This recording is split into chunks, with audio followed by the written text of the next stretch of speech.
Hi, my name is Suzanne Lewis, and I'd like to welcome you to the Festival of Friendship.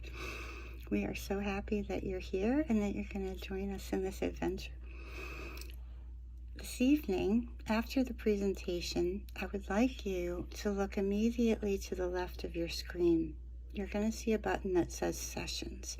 If you click on that button, it will take you to another page where you can click on a session, and when you enter that session, it'll ask you to activate your video, camera, and your microphone. Go ahead and do that, and that will allow you access to a chat room where you can meet live with some of the speakers of this presentation for an informal conversation, for questions and answers, however, whatever you'd like, to ask questions, you'd like to share a thought.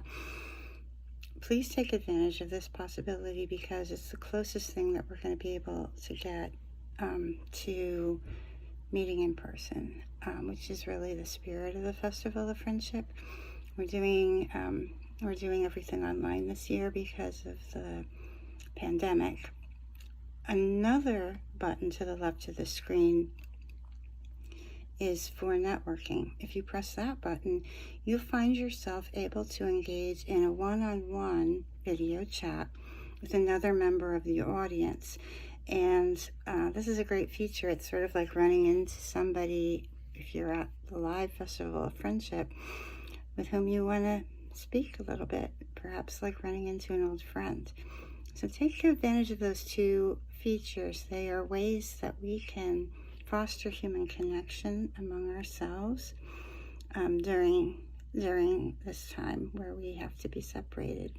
Another thing I'd like to suggest to all of you is go to our website, revolutionoftenderness.net, N-E-T, and you'll see our schedule.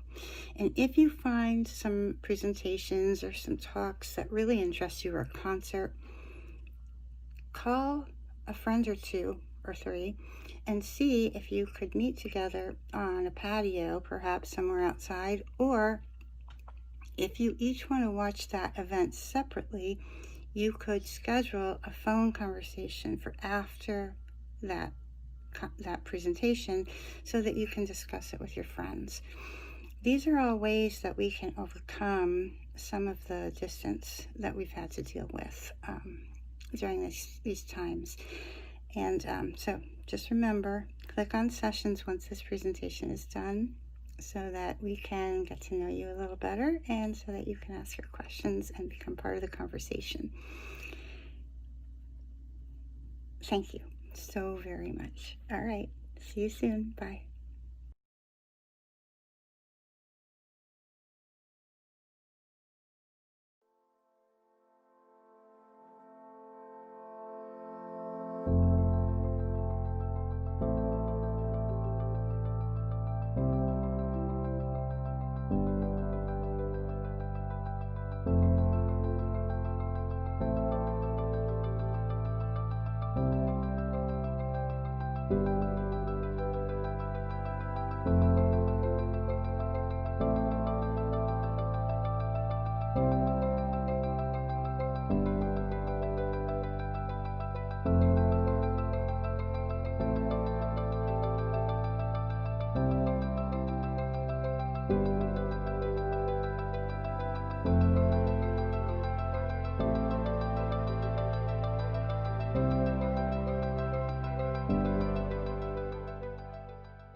Sing for Hope mobilizes world-class artists who donate time and talent. Volunteer services that benefit schools, hospitals, and communities. As head of the New York City Housing Authority Youth Chorus, I've seen the difference that this organization makes in the life of young people.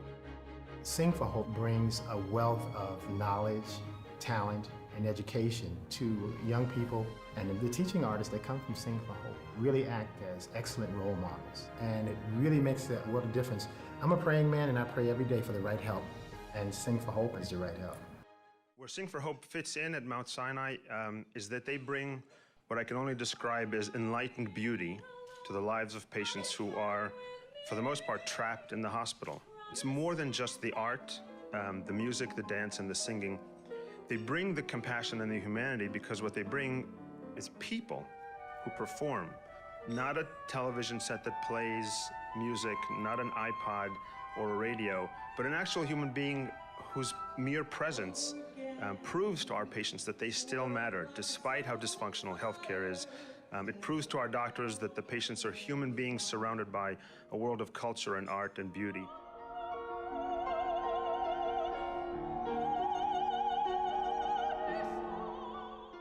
There are a lot of walls up between people and the consumption of art. So we're bringing the art to them. We're making art radically accessible to all. We break down that barrier, and they can touch it, and they can hear it, and they can experience it in a completely new way. It's about the creative spark that lives in every person. The theme of Sing for Hope is art for all. It's about connecting people with the creative spirit that's inside all of us.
Hello.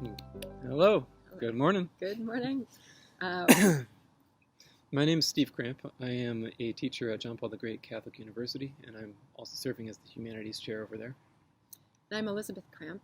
I'm the editor of Convivium, the arts journal that Revolution of Tenderness produces twice a year, and married to this guy. We have three... She's also a teacher. I'm also a teacher. We have...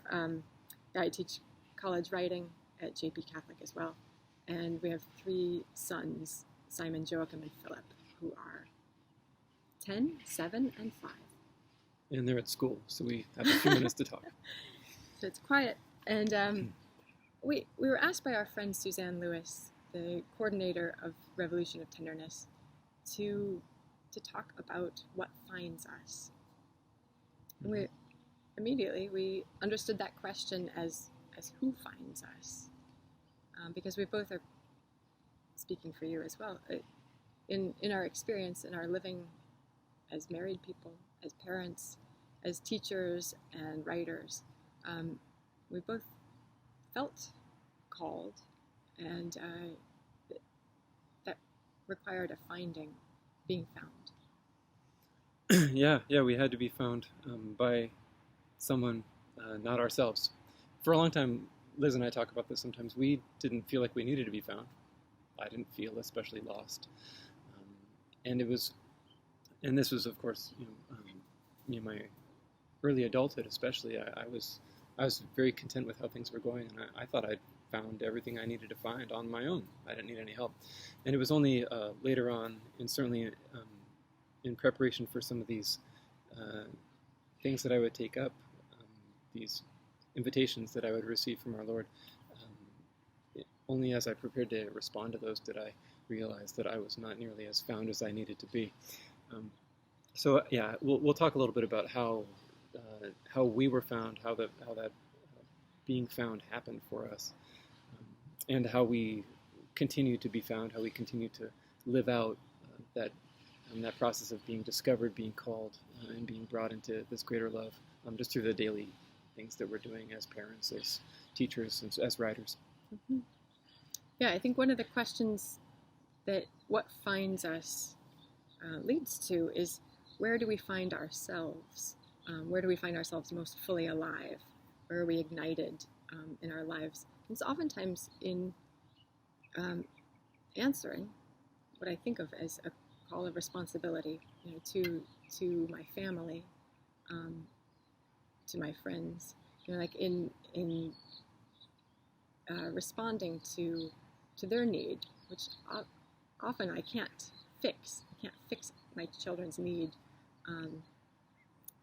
When yesterday, Philip was twirling around and he hit his head on our counter. And I know how small I am in front of that. I can't fix it for him or take away the wound. But I know that I can by giving him comfort and loving him. I'm giving what's asked of me in that moment. I like that idea of finding ourselves in our responsibilities. So maybe I'll just throw a question at you then. Prior to having children, and prior even to being married, what did you feel your responsibilities were, and how was that an initial or early part of the process of being found? That's interesting. I was raised with a lot of love. My parents were really loving and able to express that. And so I always had this sense of like a great capacity for love, and something that I imagined that I would be capable of giving. I found books, stories, films that had heroes who were capable of self-sacrifice. That was really moving to me. And I'd always been interested in writing, so I felt like there were some responsibilities, especially in terms of what myself could. I felt like there was a lot, this potential for giving, but I didn't really know how to direct it, or what it meant, or how it connected to other people.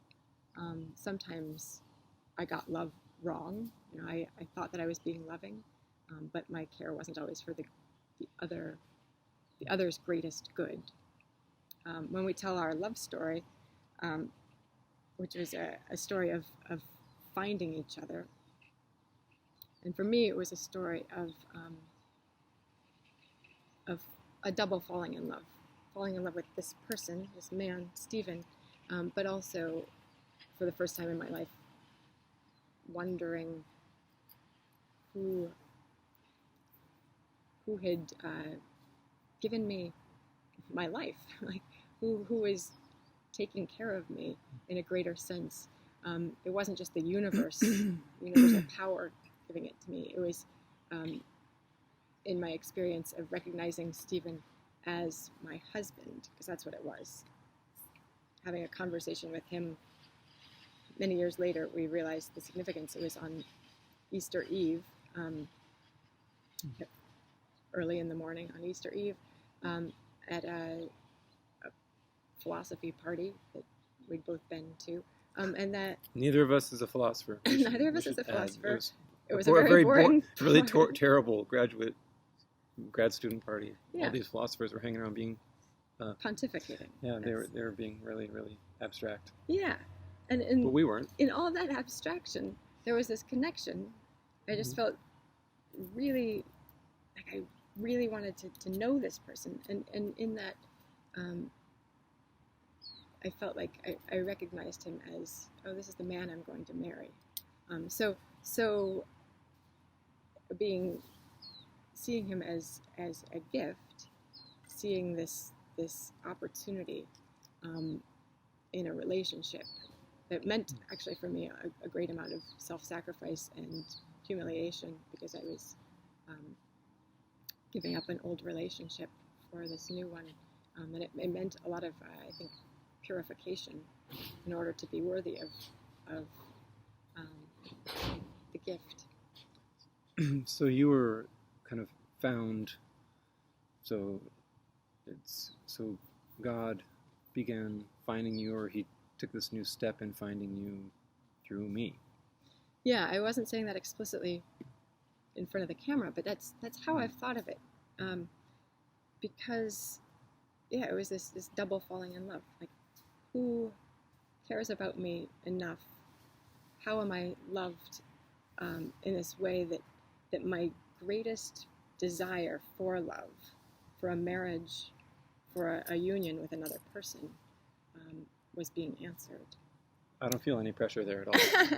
Well, and for me, that was also at the time of the Iraq War. I had all these questions about peace and where does it come from, and so that in that context of falling in love in a very serious way, and in wondering about peace in our world and beyond, that's when I started reading the Gospels and weeping every day as I read them, and that was an experience of being found, and me being able to say there is a who is God. What about you? Can I send that question back your way? What was the question? About responsibility and the how I've changed it. I've been talking about gift, but being found, I was saying that there's some relationship with that there's responsibility inherent in that, love and responsibility. What do you think of that? Yeah, when being found, like by being given a gift, and then how do you respond? Like you're found if you're willing to accept the gift and live it out. I don't know. The first thing that comes to mind, I showed Liz a photograph that a friend of mine had sent. He was just going through some old, some very old things, and so he sent me a picture of this old photograph that he had taken of me on Mount Tamalpais, like back in 1993. I guess it was December of 1993. And so I showed Liz, hey, you didn't know me back then, but there I was. I'm 18. It's December, but it was a really nice day, so I was like shirtless on this mountaintop, and my friend was just taking a quick little Polaroid of me. And long hair. Yeah, I had long hair at the time, and it was really interesting because one of my friends who was on this text thread asked me,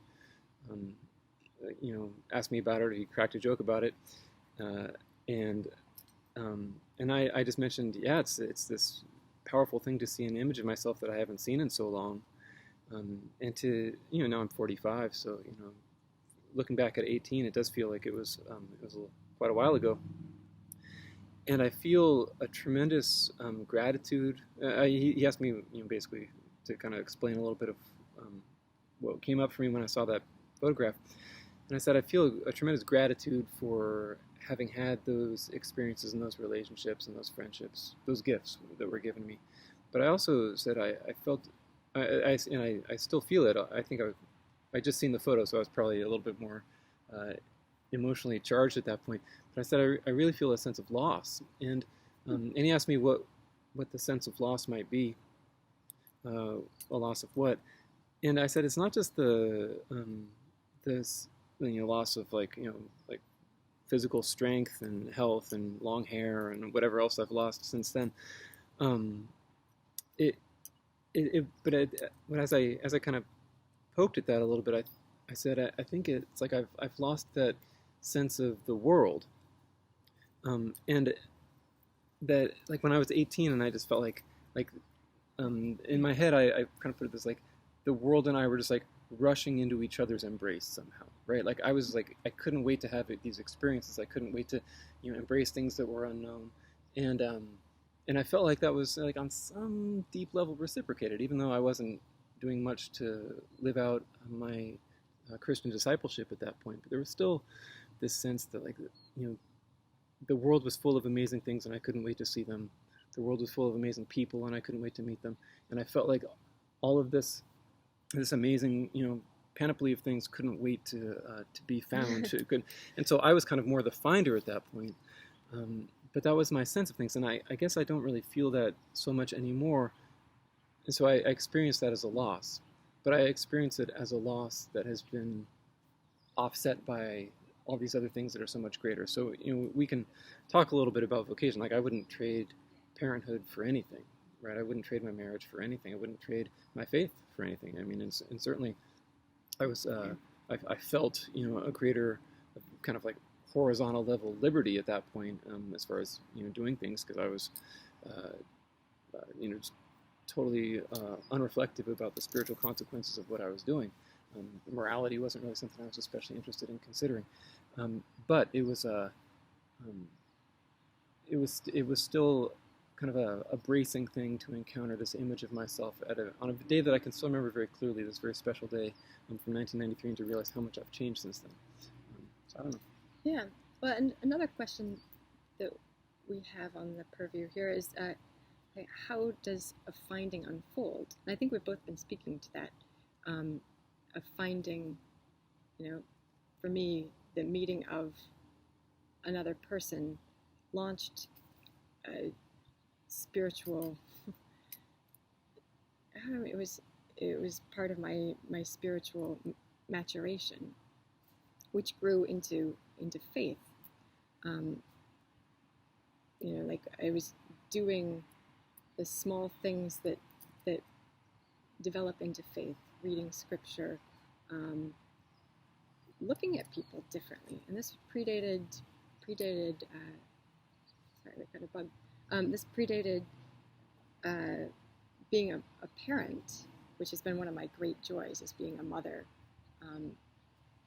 and seeing in another person's face that makes me wonder so much. Seeing like recognition of a deep connection, a deep love. So that the finding, how does it unfold?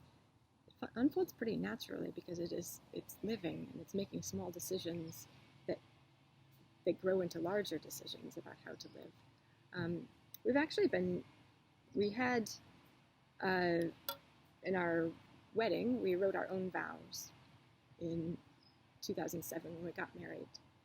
And then we had one of the hardest first years of marriage imaginable. It was a lot of narcissism, bred a very difficult first year of marriage.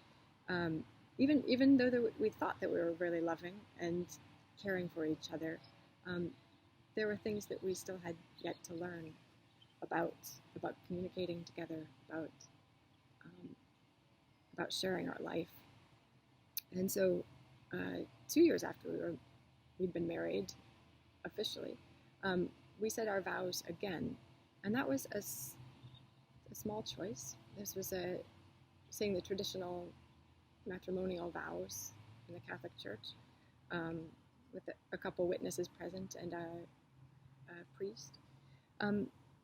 But in saying those words to each other that had been said by many, many, many people, these are what I'm speaking to is that Steve and I didn't care for tradition, and many of our choices were to make things new ourselves. But what happens when you use the words that others have said, the vows or the promises that you make connect you to a greater context of other people who've gone before you or who are living alongside you, making these commitments to their marriage. And I started recognizing in that, here's another kind of gift and another way of being found. I was allowing myself to be found by people who I hadn't been interested in before. Christians, Catholics. And partly, I appreciate your description of being 18 because I felt that somewhat too, just that I was on the road to discovery And here, many years later, I see how I'm woken up in my daily life by friends and family who've grown out of this marriage, who've grown out of this deep connection, and out of my, I'm at this point saying morning prayers and in a morning offering, wondering what the day beholds and how all these little things, just as I was driving to meet Steve here, a rock hit my windshield and broke it. So even in those hardships, I've started seeing those daily irritations, problems, as actually, like, it actually is good for my maturity in Christ. Even little gnats, little bugs, right? This is part of being not so annoyed by these things, but saying what is there for me to learn? How do I cling to God? How do I love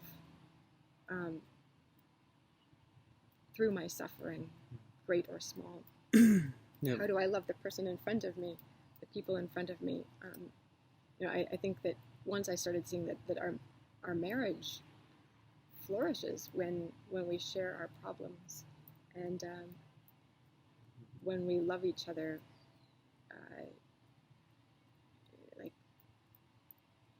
I see you nodding.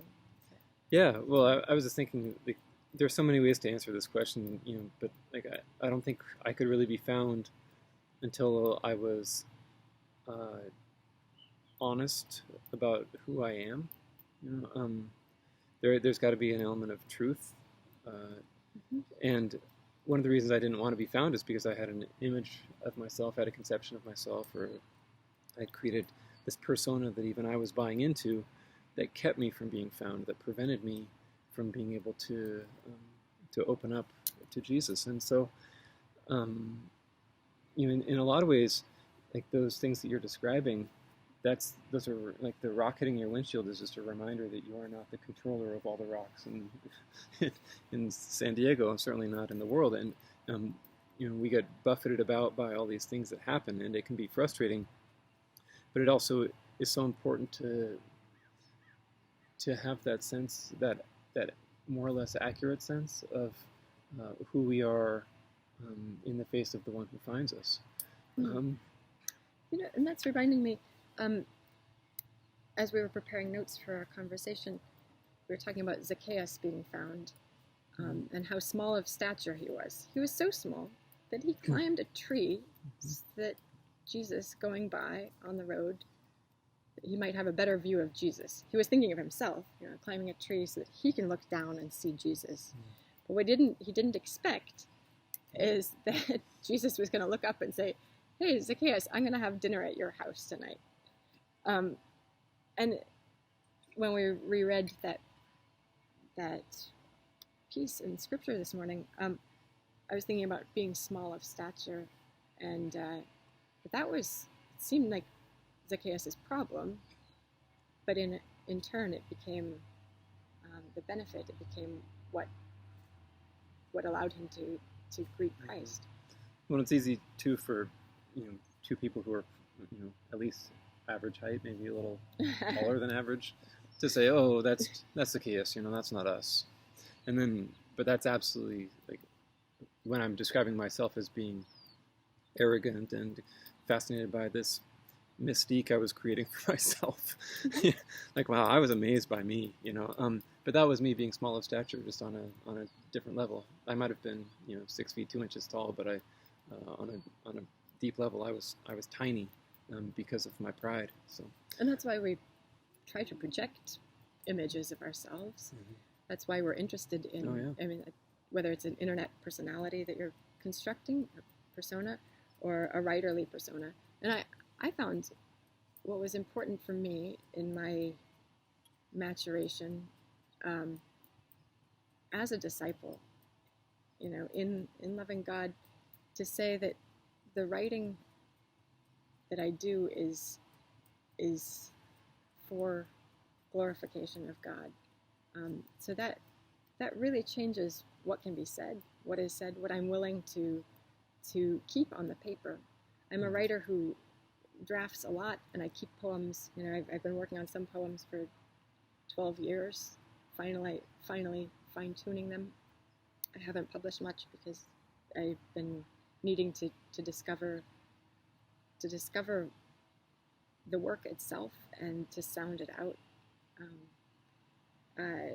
This question of where do we find ourselves, or when are we most fully alive, was describing those relationships with people, because that's usually people wake me up to how small of stature I am, but also to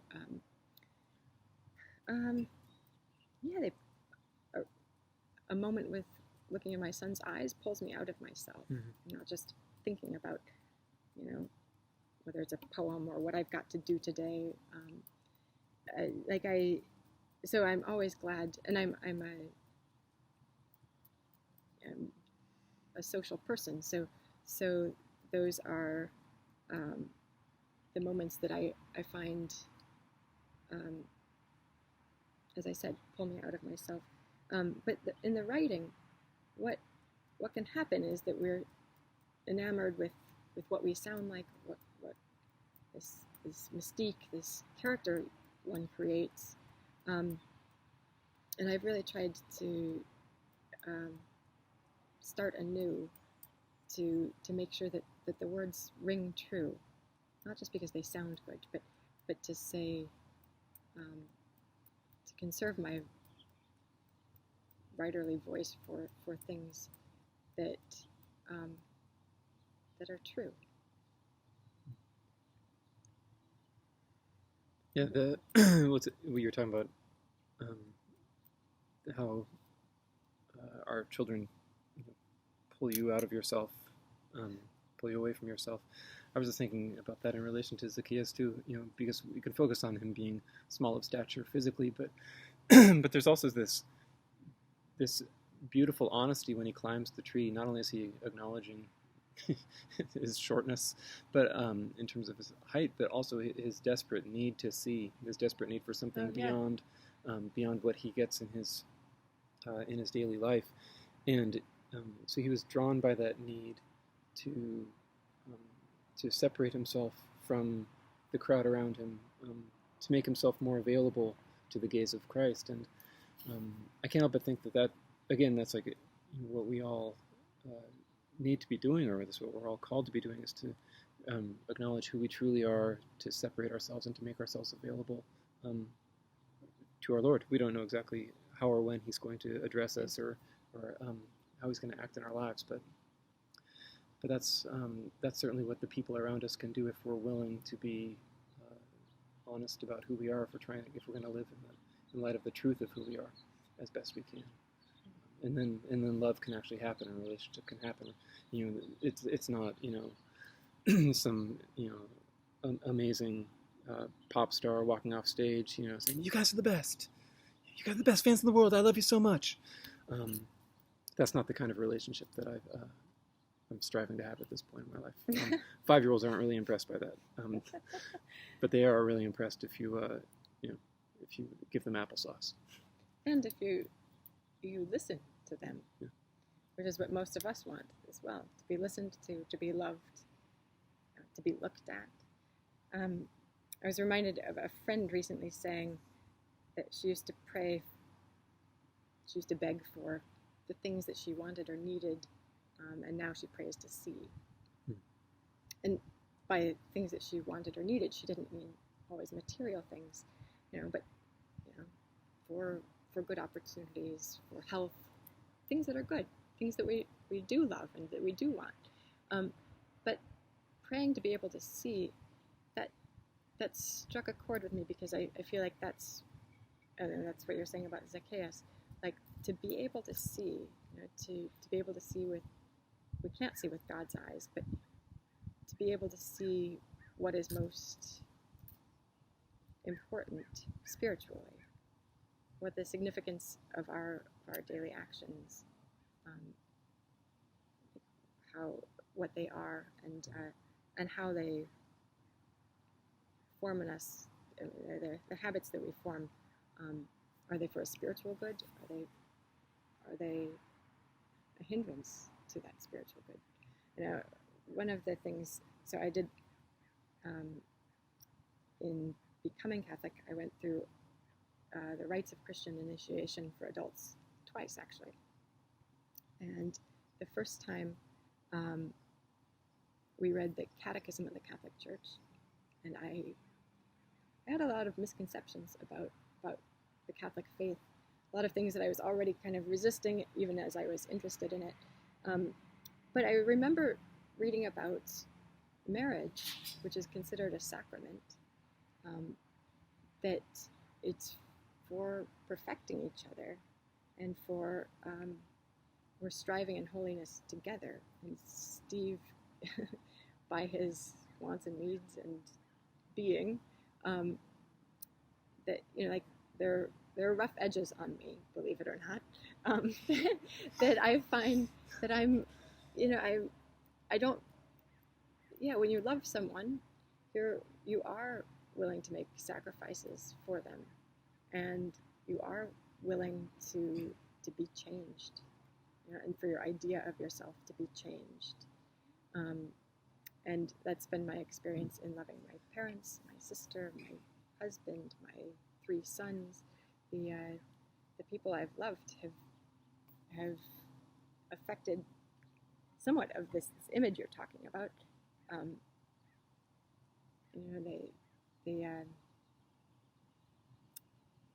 Ultimately me, my soul. Yeah, at the outset of Luke chapter 15, we'd been given a few scripture passages to consider, and having to do with being found. And in Luke chapter 15, we've got 3 parables that have to do with being found. We've got the lost sheep and the lost coin, and then we've got the lost son, the parable of the prodigal son. But at the beginning of that chapter, I really love that line when the people are murmuring against Jesus, and they say, "This man receives sinners and eats with them." Not only does he receive the sinners, but then he eats with them, as in he loves them and he spends time with them. He seems to actually delight in their company. He's not just grudgingly receiving them, but he's opening up his heart to them. He's accepting them into the fullness of his life, into so much of his experience. He's not cordoning himself off. But I was thinking about that because, it applies to family life, right? And so when Liz talks about her rough edges getting sanded off by me, and obviously that's profoundly mutual. I've got all these rough edges, and marriage is so wonderful for that. And it's not just that that our Lord is able to bring us together and then bring us to Himself, through our cooperation, through our married life together, but also that that despite all of our differences and despite the difficulties that come up in the process of being married, we also continue to, we continue to eat with each other. I was going to say we continue to just spend lots of time with each other. It's not like it's all suffering. It's not like, it's not like we're constantly gritting our teeth. Can I endure another day? But there is that way that family life calls us to have these ongoing and beautiful, but also sometimes very difficult relationships with people, and you're kind of in it. You're going to be showing up, and you're going to be having dinner that night, regardless of what's happened that day or whatever, or ideally, I guess you would. But I think it's interesting that is that's kind of the process of being found isn't just like you're found and you get a stamp. It's you're found and you enter into this deep and ongoing relationship, a relationship that's in fact without end. I was thinking again about the responsibility, right? You were talking about showing up again, always showing up, and responsibility. I think I'm also just struck by, you said Jesus delights in being with people, even if they're sinners. Or like the found sheep, like heaven takes more joy in one sheep that's found than in 99 that were never lost. And that's just like, that's such a weird idea, but I think it's like, because that's the real love, that's the ongoing relationship in spite of difficulty.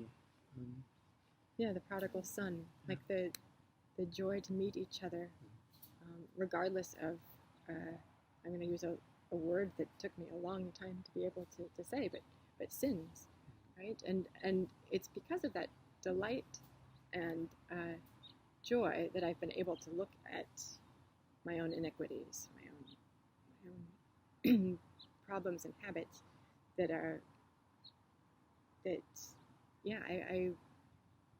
think without the context of love, without having been found in love, without having loved, I don't know if I could go to looking at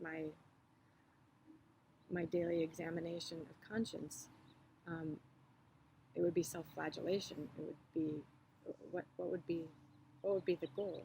But in love, you can willingly take stock of your shortcomings.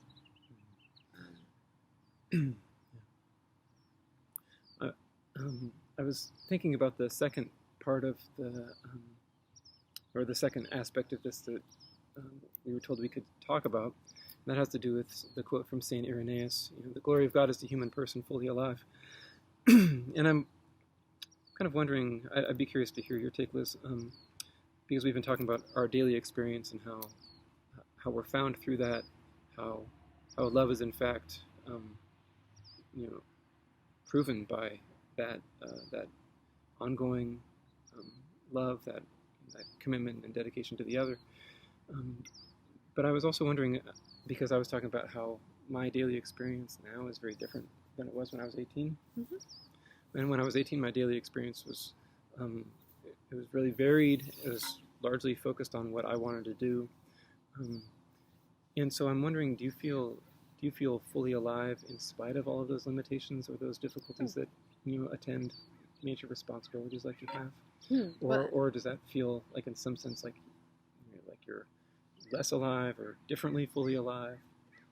Yeah, the unspoken word there is freedom. If I feel limitations on my freedom, am I still fully alive? And that's a bit of what I was trying to explain with being woken out of myself, shaken out of myself. Because in the instance of yesterday evening, when I knew I had to make some lunches for school, and I was making dinner and calling boys in from playing baseball, and one of our sons was just really devastated that the end of the evening was happening. He was the one who spun around and hit the counter and got a goose egg on his head. So in that, not being able to tend to all the things that were on my to-do list, like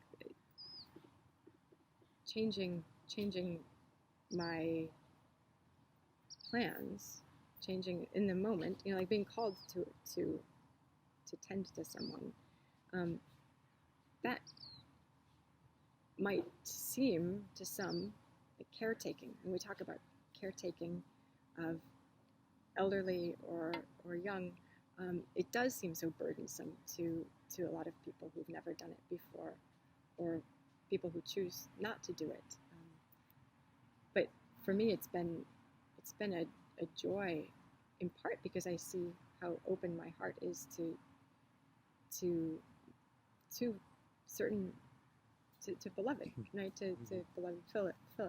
I think you're asking a bigger.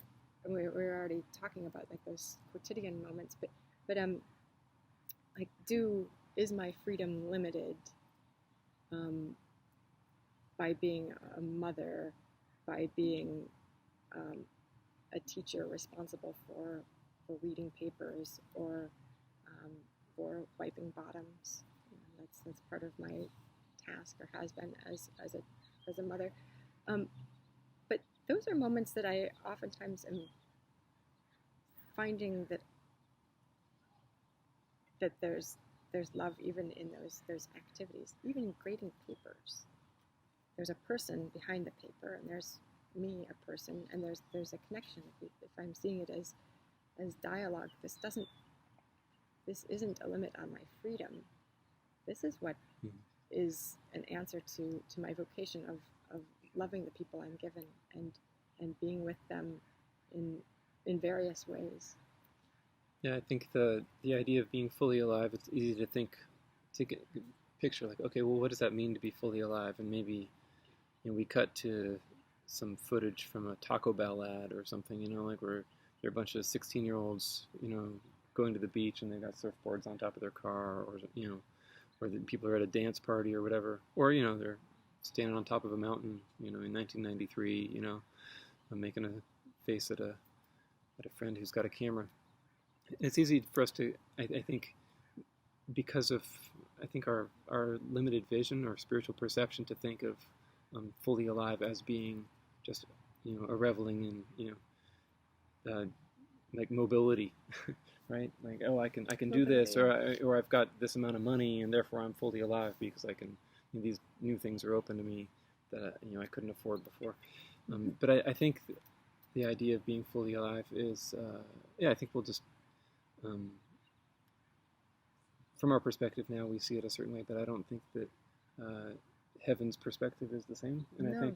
I think that one of us going into the bathroom to wipe a bottom is, in fact, that is fully alive. That is a moment where I'm fully alive in a way that it far surpasses me standing on top of a mountain, being happy and handsome when I'm 18. There's relationship. Yeah, exactly. So and that's in that willingness to serve and that willingness, even to suffer, depending on the situation, for love of the other. That's a whole depth of life that just wasn't really even really on my radar for a long time.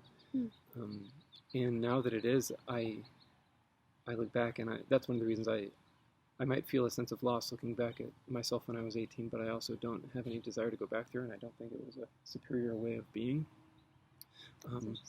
Even though my attitude is different now. I mean, and when I was 18, I probably didn't want to grow up to be 45 like this, in this regard at least, But now that I'm here, I wouldn't trade it for anything, because that love and that relationship has got to be.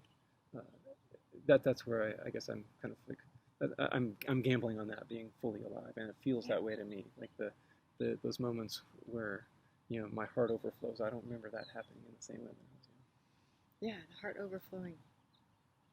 Okay, but tell me how, in your writing, because I see you day in, day out, working on poems.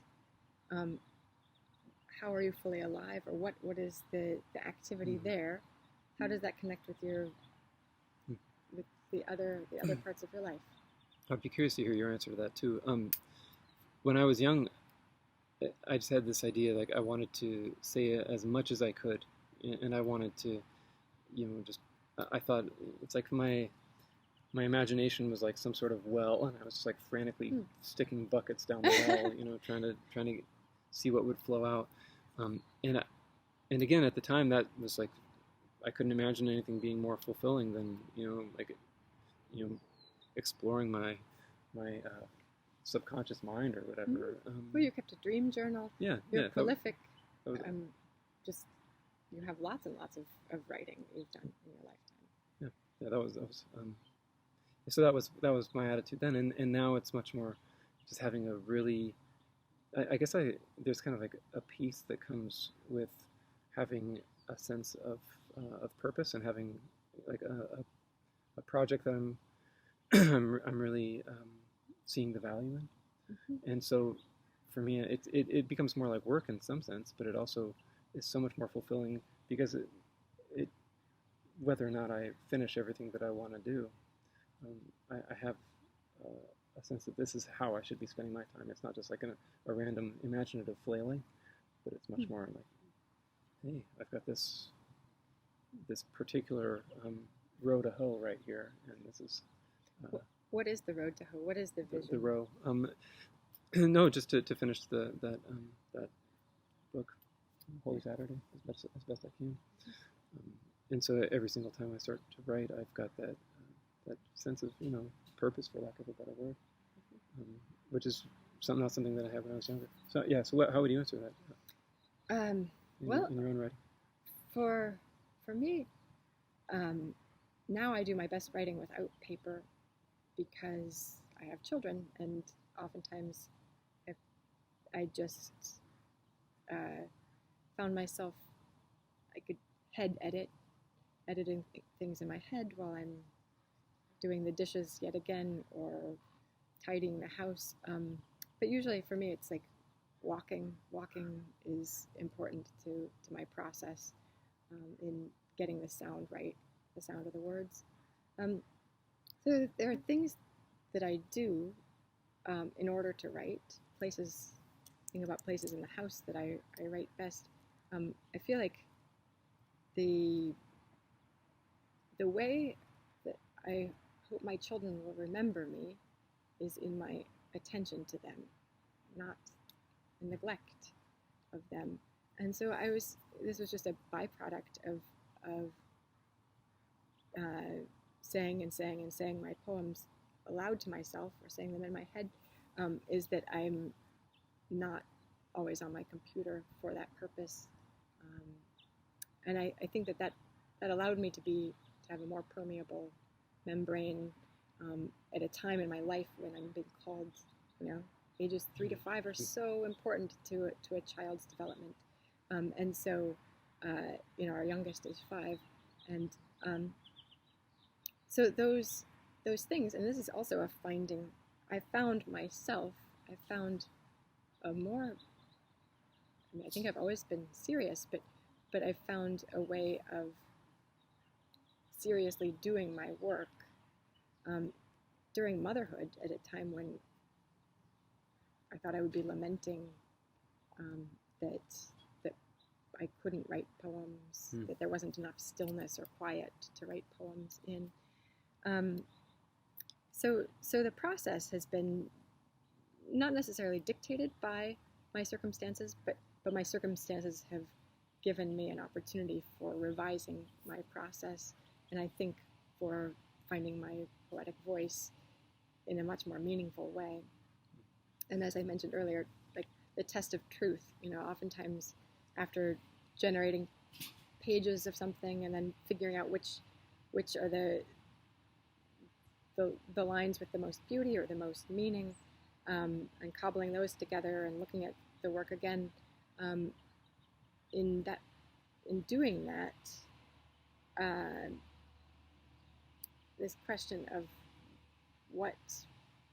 where am I most fully alive? Like I do feel really attentive and engaged in a way that's satisfying. And I do, getting back to this question of truth, I do feel like what I was willing to do in my 20s, which was trying to be clever, trying to say something interesting, playing with irony and voices, I don't feel I have the time for those things now. And I want to write for eternity. I don't want to write for just having a, kind of I don't know how to say it, but I'm trying to judge my work by how well it stands up. I tend to read classics in terms of novels. My taste, like the things that I read are weighty, are interesting. I can't get into a book if it doesn't feel like there's something with mental, moral, imaginative sustenance, and that's where I want to live in my poems. I want them to be imaginatively enriching for me as well as for anyone who reads them, and to say something that's honest. Well, you can tell we would go on talking about this for a long time, and we do. About craft. When we turn things off, we keep it up.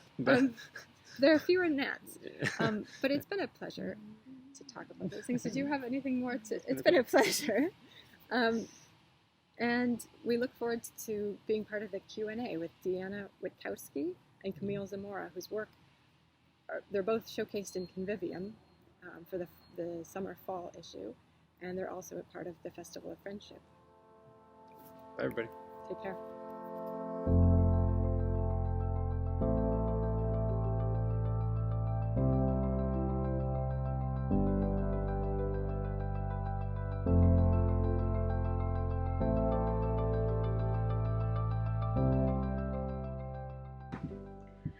Hi, I'm Deanna Witkowski, and I'm happy to be with you for this part of the Festival of Friendship, where we'll be discussing the theme and some of the implications of that theme that I've had in my own life.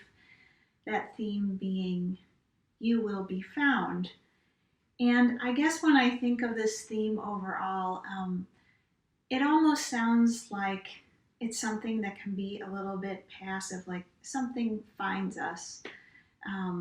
And I don't think that that necessarily means that we don't have to do anything ourselves to reach out to what we're attracted to the things that we love, to the deep kind of callings that we have. I mean, I think for many of us that all comes in different ways. So, as a full-time professional musician for the better part of my life, a lot of what I've done has been based around trust. Trust that I'm going to be found, trust that I'm going to be led to the next step, which often involves just stepping out at the beginning and not knowing what the end will be, which is kind of like improvisation in general, I think, and in jazz in particular. So I'm a professional jazz pianist, and I started playing piano when I was about 8 years old. I did not really listen to jazz music growing up. I played classical music. I played in pretty much every single ensemble in school between piano and classical flute.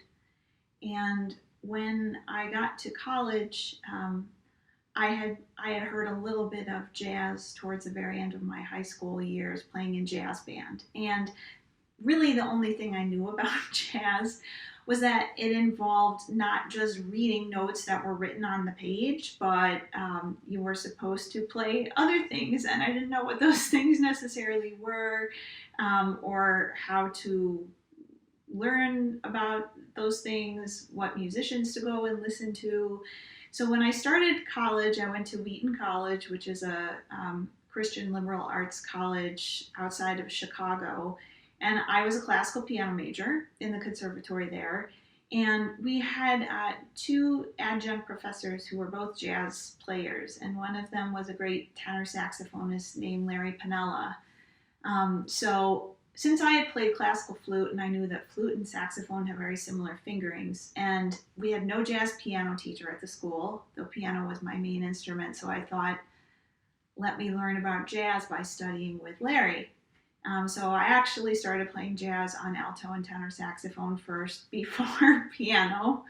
Eventually, after a couple of years, Larry suggested a pianist named Brad Williams who lived in the city of Chicago. So I drove to Chicago once a week for 2 years for lessons. I played in combos, like trios, with an acoustic bassist and a drummer at another college, because I knew that was really a big part of how I would learn to play as a jazz musician. Usually you're not playing solo piano, you're playing with other people.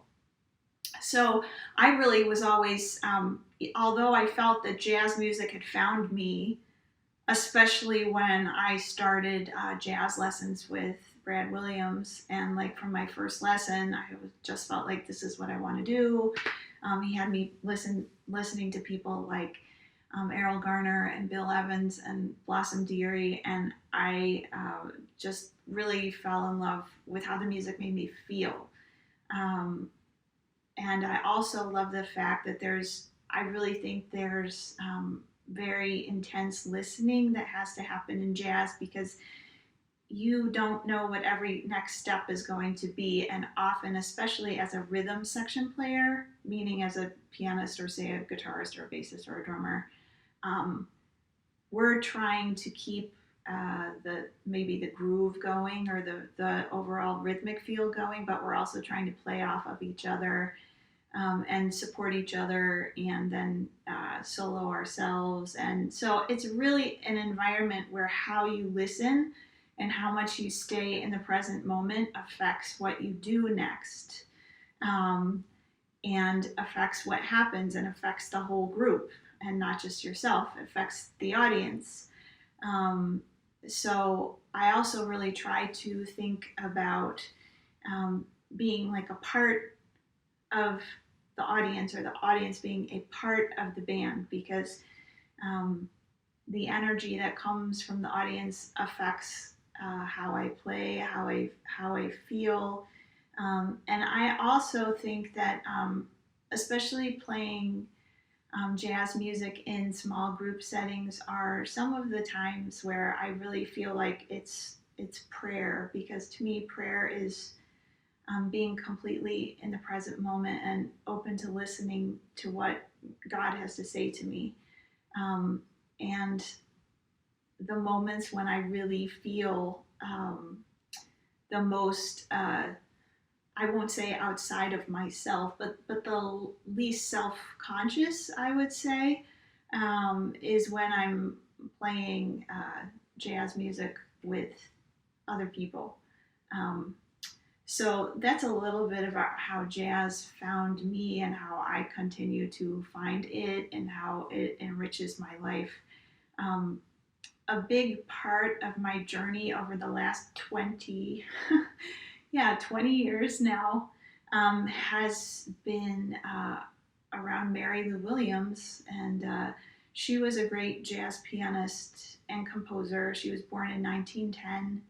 She died in 1981. And she was someone who played a lot of different styles of jazz, but she called herself an experimentalist, and she certainly was, but she was known for being one of the great early big band arrangers and pianists, and she was always kind of a step ahead of her time. But the way that Mary Lou Williams found me, and I'm going to just refer to her as Mary Lou now, rather than as Williams, because I feel an affinity with her. So is that in 2000, 20 years ago, I got a phone call from the Kennedy Center, and Dr. Billy Taylor, the late Dr. Taylor, was a great jazz pianist who was the artistic advisor for jazz at the time at the Kennedy Center, invited me to bring my band, which was a quintet, to the Kennedy Center to perform on the Mary Lou Williams Women in Jazz Festival. And so I was super excited, and of course I said yes. And then my first thought after getting off the phone was, I don't know Mary Lou Williams' music at all. I don't think I've listened to a single piece from her. So I started educating myself, and there was a new biography on her that had just come out called Morning Glory that I read. And in the process of reading that book, I found out that Mary Lou had written 3 jazz masses and some other liturgical music as well. And this is where I really got hooked, because at the time I had recently moved from Chicago to New York City with a full-time music director job at an Episcopal church, and I was writing or arranging music pretty much every week for about 3 years for them. And in the course of that time, I wrote 2 mass settings. So I would say, for lack of a better term, they were jazz mass settings. And I was writing for the congregation. And just knowing, because it's kind of rare, there's not too many jazz mass composers out there, though there are definitely some. Just knowing about Mary Lou Williams' story and how also her religious journey, her faith journey. She converted to Catholicism at the age of 47 in 1957, and after that is when she started doing more liturgical work. And so all of this was very inspirational to me. But I also was listening to her early recordings from like 1944 on Ash Records, solo pieces, pieces with quintet, sextet, all these different things she had arranged. Her work with Andy Kirk and his 12 Clouds of Joy, which was a super important early swing band in the late 1930s and early 40s. And then everything all the way on through her music in the very late 50s, 60s, and 70s, on through the time when she was a teacher at Duke University for the last couple of years of her life. I've had the chance to interview former students of hers from Duke. I've met some of her family here in Pittsburgh, which is where I'm speaking to you from right now. And I feel like, especially from reading, spending many, many hours in the archives, her archives at Rutgers University at the Institute of Jazz Studies, reading correspondence, especially correspondence that came to her from women religious, so from nuns. There are particular nuns who Mary Lou was in touch with for over 20 years of her life. And this is something that there's two big major biographies of her by Linda Dahl, the one I referenced earlier, and Tammy Kernodle, and they're great sources of information, but there wasn't too much in there about the letters. And so another thing that I would say found me was I was approached a couple of years ago by Liturgical Press, which is a Catholic publisher in Minnesota at St. John's University. They asked if I would write a shorter biography of Mary Lou for their People of God series. So shorter means about 35,000 words, translates to roughly maybe 125, 130 pages. So I have been working on that book for the last few years, and we just got a general publication date. So the book will be out next August, and the title is Mary Lou Williams, Music for the Soul. So I just wanted to make sure to mention that if you're interested in knowing exactly when that will be out, please certainly stay in touch with me at my website, which is deannajazz.com, and I will be posting there about that. That was a little bit of an aside, but in my book, I really focus on, it's meant to be a general introduction to Mary Lou's life and her music, but with a particular focus on her faith and the relationships with people that she developed in her life as a Catholic. And it's really amazing. I think about how Mary Lou found opportunities and how opportunities found Mary Lou. I mean, she was the person who, along with Bishop John J. Wright in Pittsburgh, founded the first Pittsburgh Jazz Festival in 1964.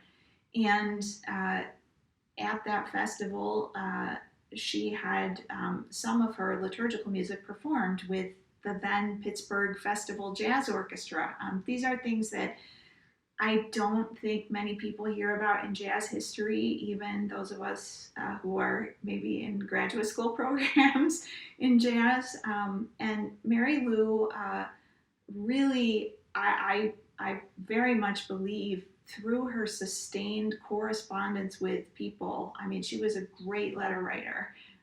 That's how a lot of things found her. And that's actually how I found some great people who have become a part of my own musical journey too. So how Mary Lou found me. I would also say one kind of parallel I have with Mary Lou, and something that found me that I really was not suspecting or looking for at the time, was Catholicism. And I grew up as a practicing Christian and my family moved. We actually moved 11 times when I was a kid. So we didn't stay in the same church for years and years and years.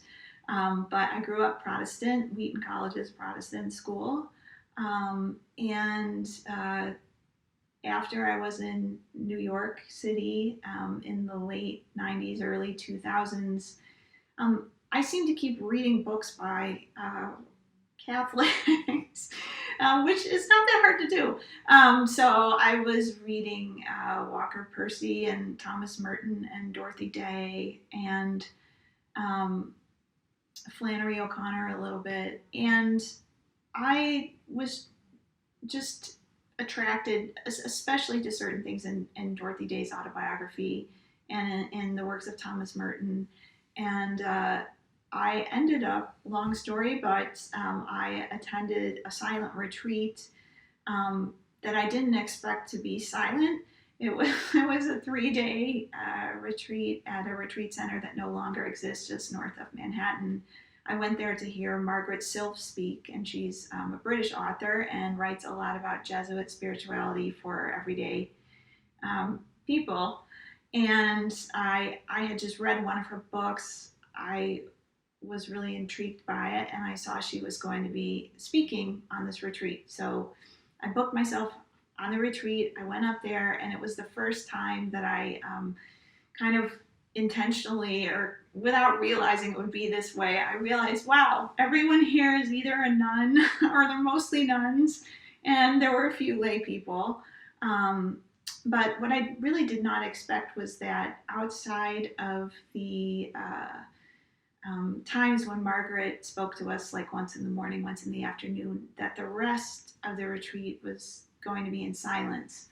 And I just found, or what found me was an experience of feeling very, experiencing wonder, I guess. I remember having a journal and noticing one morning walking outside, and there was still like dewdrops on tree branches, and I just kind of drew branches of a tree and just noticed it.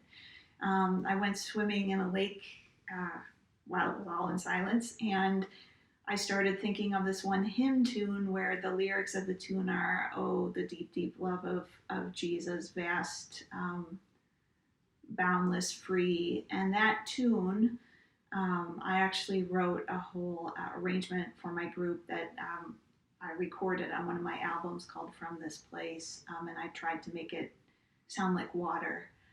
What I felt like swimming in that lake, being surrounded by something that was holding me up. And I guess in these last couple minutes, I would just say that, being a musician takes a lot of guts. It takes a lot of belief in yourself, belief in the value of your work, belief that something is holding you up, and not really often knowing what the next step is going to be, but having those steps that you take actually lead you to the next step. One of the big things that I think has found me in the last couple of years has actually been the city of Pittsburgh. And I wrote a blog post a year ago, and I lived here for 7 weeks last fall, doing research for my Mary Lou book. And I wrote a post called "The City Where Jazz is Love." And you can find that on my website at deannajazz.com. But it's just about how I've felt more and more at home here in Pittsburgh, which is where Mary Lou grew up. I'm right now in her home neighborhood from where she was a childhood in East Liberty. And the warmth of the people here and the jazz community, and the way I've just been embraced here and have had many great musical situations already, including what you're about to hear, has been a way in where I feel that I'm able to do my work here in a new and kind of refreshing way. So I hope that gives you a little bit of an idea of how I've been found. I want to say one other brief thing about the concert that I hope many of you are going to watch at 7:30. So this concert was with my trio here with Paul Thompson on bass and Tom Wendt on drums. And we're playing Mary's instrumental music for the most part. So we weren't playing her liturgical music necessarily, though we do play one short movement from one of her masses called Act of Contrition, but we play it instrumentally because I wasn't singing on this because of COVID. I sing as well. So a lot of what you're going to hear is some of her earlier material from the 40s on through something as late as 1968. You'll hear a couple movements from her Zodiac Suite, which actually the recording of that, the trio recording last year, was inducted into the Grammy Hall of Fame. There's a lot of great material we do that I actually haven't heard anyone else ever record or perform live. So I really hope you'll stick around and check that out. And I look forward to seeing you at the concert. Thank you.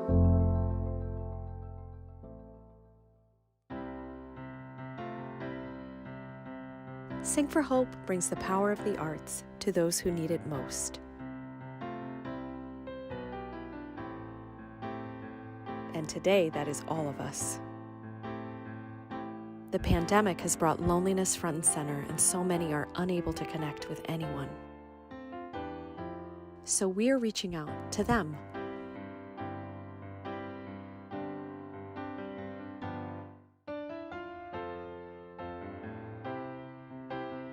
And we're supporting our community of Broadway stars, Grammy winners, and artists from the world's great stages at a time when the industry is 95% dark. Now more than ever, your contribution means everything to Sing for Hope and the artists and communities we serve.